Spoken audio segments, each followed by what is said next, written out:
अस्सलाम वालेकुम बेटियों और बहनों। आज दादी अम्मा आपको एक सादा सा घरेलू नुस्खा बताने जा रही हैं।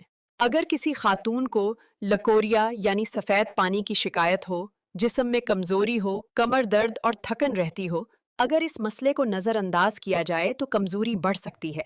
इसीलिए आज दादी अम्मा एक पुराना आजमोदा घरेलू नुस्खा बता रही हैं। फिटकड़ी माजू और कचूर बीटियो। इस नुस्खे में सिर्फ 3 चीजें इस्तेमाल होती हैं, तीनों बराबर मिकदार में। इन तीनों चीज़ों को अच्छी तरह साफ करके बारीक पीस लें। फिर इस पाउडर को किसी साफ शीशी या शीशे के बर्तन में महफूज कर लें। इन तीनों चीजों को अच्छी तरह बारीक पीस लें। रोजाना आधा चम्मच सुबह और आधा चम्मच शाम ताज़ा पानी या दूध के साथ इस्तेमाल किया जा सकता है। अगर कोई खातून हामला हो या कोई शदीद बीमारी है तो पहले किसी माहिर हकीम या डॉक्टर से मशवरा जरूर करें। अल्लाह तक। वीडियो को लाइक और शेयर करके दूसरों तक ज़रूर पहुंचाएं। अगर कोई सवाल हो तो कमेंट में ज़रूर पूछें। दादी को स्टार के साथ सपोर्ट करें।